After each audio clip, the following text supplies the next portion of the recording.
तो उन दिनों में ये मोबाइल फोन किसी के पास था नहीं और हमारे जो यूनिट था वो कई जगह पर फैला हुआ था। तो मुझे किसी से खबर मिला कि फलाने गांव में 4 उग्रवादी आए हैं। तो मैंने उस कंपनी कमांडर को खबर दिया कि फलाना गांव 4 उग्रवादी गो। ये सिर्फ प्लान था जाने का। ऑपरेशन लॉन्च हुआ। तजुर्बे से पता लगता है कि आज ऑपरेशन में कुछ गड़बड़ हो सकता है। तो मैंने उस वक्त हमारे यूनिट में जो डॉक्टर साहब थे उनको भेजा है, जो पलटन का एक घातक टोली होता है, सबसे तगड़े जवान। उन जवानों के साथ मैंने डॉक्टर साहब को भिजाया। अभी हमारे डॉक्टर साहब के बारे में एक बात, उनके हमारे पलटन में आए 5 दिन हुए थे। बिल्कुल नए थे, कच्चे थे, कमजोर थे, थोड़े मोटे थे, थोड़े डरे हुए से थे। वो ऐसे रहते थे दिन भर क्योंकि डर था उनको। डर इसलिए था क्योंकि उनके साथ जो 6 जवान गए थे वो सब सिर्फ हिंदी बोलते थे। डॉक्टर साहब मेरी तरह मद्रासी थे, वो या तो सिर्फ कन्नड़ बोलते थे या तो इंग्लिश। हमारे जवान सिर्फ हिंदी बोलते थे। तो डॉक्टर साहब को डर था। दूसरा, जो मेरा मौजूदा पोजीशन था, वहां से जिस गांव में उग्रवादी थे 6 घंटे का पैदल का रास्ता था। हमें पहाड़ी के नीचे उतरना था, दूसरा पहाड़ी चढ़ना था, पहाड़ी फिर उतरना था, एक छोटा नदी पार करना था और फिर आधे रिज के ऊपर गांव का फैलाव था। 6 घंटे लगते थे। तकरीबन 4:30 बजे मुझे खबर लगा और वो खबर किसी भी लीडर को इससे ज्यादा दुख वाला खबर हो ही नहीं सकता है। खबर मुझे ये लगा कि साहब बंदे को गोली लग गई है।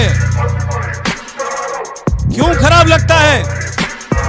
जो लीडर लायक है, जब उसके टीम में या उसके टोली में किसी को चोट लगता है या कोई घायल होता है, तो मेरे परिभाषा में वो लीडरशिप का फेलियर है। मुझे ये रैंक क्यों प्राप्त है? मुझे ये ओहदा क्यों प्राप्त है? आपको क्लास का मॉनिटर क्यों बनाया गया है? ताकि आप क्लास को, आप स्कूल को, पाठशाला का देखभाल कर सके।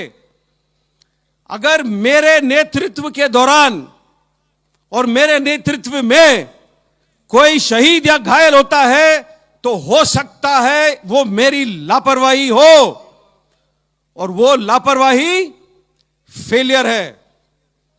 तो मुझे खबर लगा कि साहब बंदे को गोली लग गई है। मैंने हमारा जो क्विक रिएक्शन टीम होता है, QRT जो बोलते हैं, उसको लेकर के भाग के निकला वहां से। 9:30 बजे डॉक्टर साहब का हमारा जो रेडियो सेट होता है उसके ऊपर एक छोटा सा मैसेज आया कि साहब अंधेरा है, मुझे डर लग रहा है। अब आप लोग बोलोगे डर किस बात का लगता है? डर अंधेरे का लगता है। डर इस बात का लगता है कि आप जा रहे हो ऐसे इलाके में जहां पर बाकी जवानों को आप जानते नहीं हो। डर इस बात का लगता है कि शायद आप उस काम के काबिल ना हो जिसके लिए आपको भेजा गया है। डर उस बात का लगता है कि कहीं से गोली ना आए और मुझे ना लगे। डर इन बातों का लगता है। डर इस बात का लगता है कि मैं पलटन का डॉक्टर हूं, ये मेरे पलटन में पहला हफ्ता है। अगर कोई जवान शहीद हो गया है तो हो सकता है मेरी गलती हो। डर इन बातों का लगता है। तो मैंने डॉक्टर साहब को उस वक्त खींच के डांट मारा है, क्योंकि डर का कोई जगह हमारे जिंदगी में या आपके जिंदगी में नहीं होना चाहिए।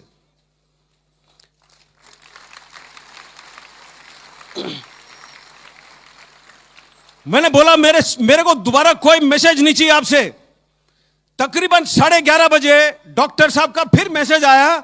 बोला साहब मैं पहुंच गया हूं जवान के पास, लेकिन जहां भी काट रहा हूं वहां पर खून है। अब ये डॉक्टर साहब सिविल से आए थे, 5 दिन हुए थे। उन्होंने कभी किसी को गोली से जख्मी होते हुए नहीं देखा था। तो जब वर्दी काट रहे थे इंस्पेक्ट करने के लिए, तो सारा शरीर खून से लथपथ था। उनको आदत नहीं था इस बात का। तो उन्होंने बोला साहब पूरा खून है, मुझे डर लग रहा है। तो मैंने उस टाइम खींच के मारा डांट और बोला डॉक्टर साहब आपका काम सिर्फ और सिर्फ हमें जिंदा रखना है, बस। यह जवान मर नहीं सकता है, इतना मैंने बोला है। और 5 मिनट के अंदर मैं भी डॉक्टर साहब के पास पहुंच गया। जैसे मैं डॉक्टर साहब के पास पहुंचा है, ट्रर करके आवाज आया, AK-47 का फायरिंग का आवाज ऐसे ही होता है। आपको मालूम होना चाहिए कि मुझे 5 बार गोली लग चुका है। मैं अभी भी खड़ा हूं आपके सामने, स्टेज से कूद के भी आ सकता हूं, आपके साथ पीटी भी कर सकता हूं।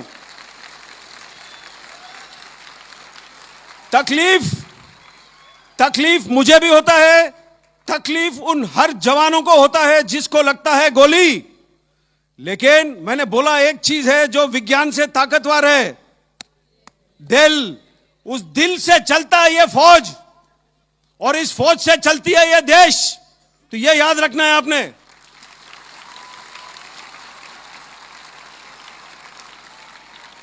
तो हम लोग उस गांव में 5 दिन रहे थे, कुल 5 दिन। क्योंकि गांव में जहां उग्रवादी छुपना चाहता है, कई जगह खोज सकता है जहां छुप सकता है। तो हर घर, हर कमरा, हर वो खेत, हर वो ट्यूबवेल, हर वो स्टोर हाउस, हर वो गोदाम, हर वो जगह ढूंढ ढूंढ के हमें 5 दिन लग गए थे। और इस 5 दिनों के दौरान 5 हमें अलग अलग जगह पर उग्रवादी मिले। दूसरा दिन सुबह एक हेलीकॉप्टर आया था, और जो हमारा जवान जो घायल हुआ था उसको लेकर के अस्पताल चला गया। छठे दिन हम लोग वापस आए, और सबसे पहला सवाल मैंने जो ओहदेदार से पूछा कि साहब बंदा कैसा है, तो जवाब मुझे यह मिला कि साहब 2 दिन से अस्पताल से बात हो नहीं पाया है। मेरे परिभाषा में और आपके परिभाषा में कोई बहाना देना मंजूर नहीं होना चाहिए। अच्छे नागरिक वो होते हैं जो सुझाव ढूंढते हैं, जो मसले को हल करते हैं। लेकिन उसने बोला कि साहब 2 दिन से बात नहीं हुआ है। मैंने मरा भाई डांट। ताज्जुब होगा, जब डांट भी अच्छी लगती है, साला टेलीफोन भी चलना लगता है। तो टेलीफोन चला, मैंने अस्पताल से बात किया है। अस्पताल में जब आईसीयू से कनेक्ट हुआ, अस्पताल में जो नर्स ड्यूटी पर थी, उसने यह बात मुझे बताई, मैं आपको बताना भूल गया। जब हमारा बंदा अस्पताल ले जाया गया हेलीकॉप्टर के अंदर, उसके पेट के अंदर के हिस्से, जो स्टमक है, जो इंटेस्टाइन है, वो पॉलिथीन बैग में साथ डाला गया। पॉलिथीन बैग में हेलीकॉप्टर के अंदर उसके साथ। तो उसको चोट इस प्रकार से आई, जो नर्स ने मुझे बयान किया था, मैं आपको बताता हूं। ये 2003 की बात है, 16 साल हो गए पूरे, 17 होने को आ रहे। उसने नर्स ने बोला कि साहब उसके जो लेफ्ट वाला फीमर है, जो फीमर होता है, जो थाई का सबसे बड़ा हड्डी होता है शरीर का, वो 2 जगह पर फ्रैगमेंट हो गया। फ्रैगमेंट का मतलब क्या है? जो पेंसिल है जब आप तोड़ते हो तो 2 हिस्सों में टूटता है। फ्रैगमेंट का मतलब ऐसे, जो पेंसिल अगर 8 या 10 हिस्सों में टूटे वो फ्रैगमेंट है। तो उसका ये जो थाई बोन था, 2 जगह पर फ्रैगमेंट हो गया था। इसीलिए डॉक्टर साहब जहां भी काट रहे थे उनको नजर आ रहा था खून। ज्यादा से ज्यादा गोली उसको लगी बाएं हाथ पर। क्यों? जो बुलेट प्रूफ जैकेट है जो हम पहनते हैं, वो सामने होता है पट्टी, लोहे का चादर, पीछे होता है लोहे का चादर। एक पतला चादर होता है पेट के लिए, एक पतला होता है गर्दन के लिए। ऊपर और साइड में खुला है। गोलियां लगे उसको साइड में।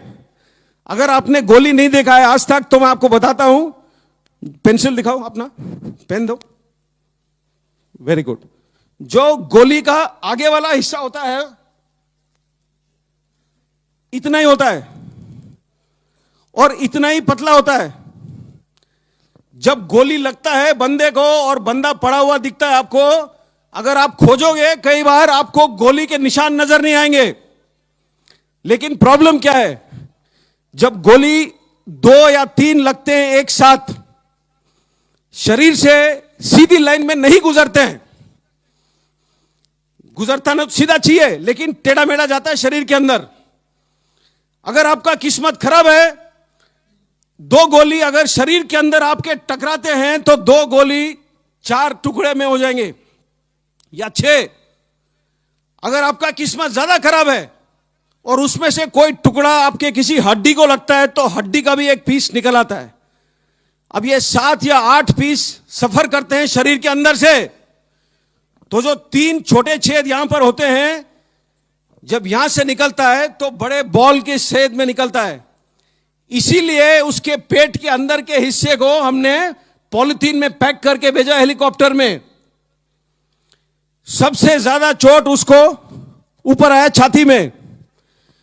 जब पैर में गोली लगा होगा तो वो गिरा है।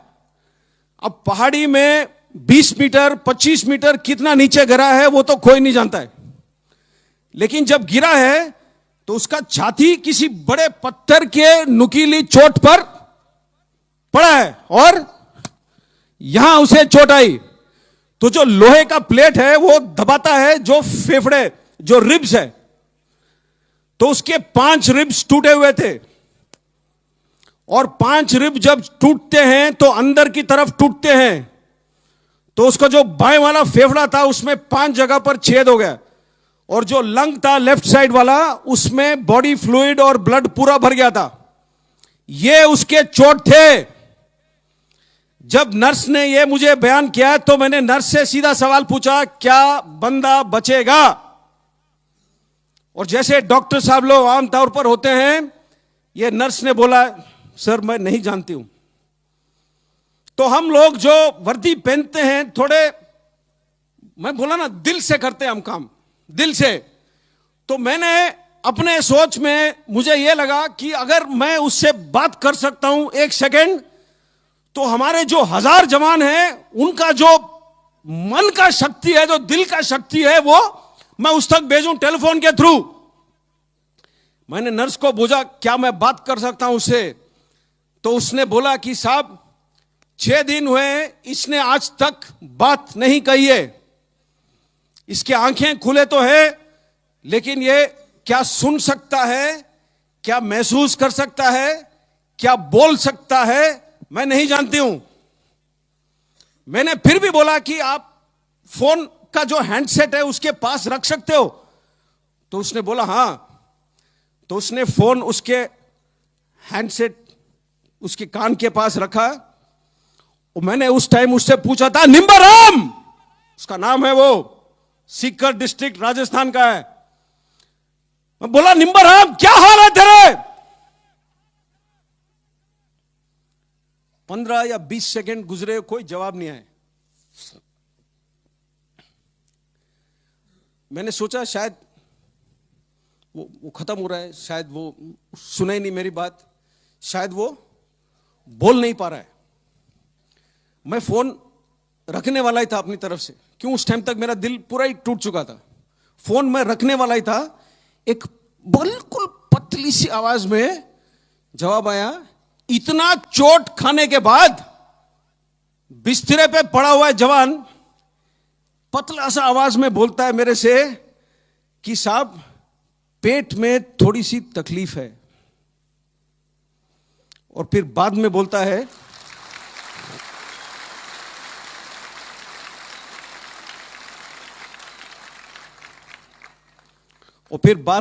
है, साहब मैं तो ठीक हूं, अपने पलटन के बाकी बंदे कैसे हैं?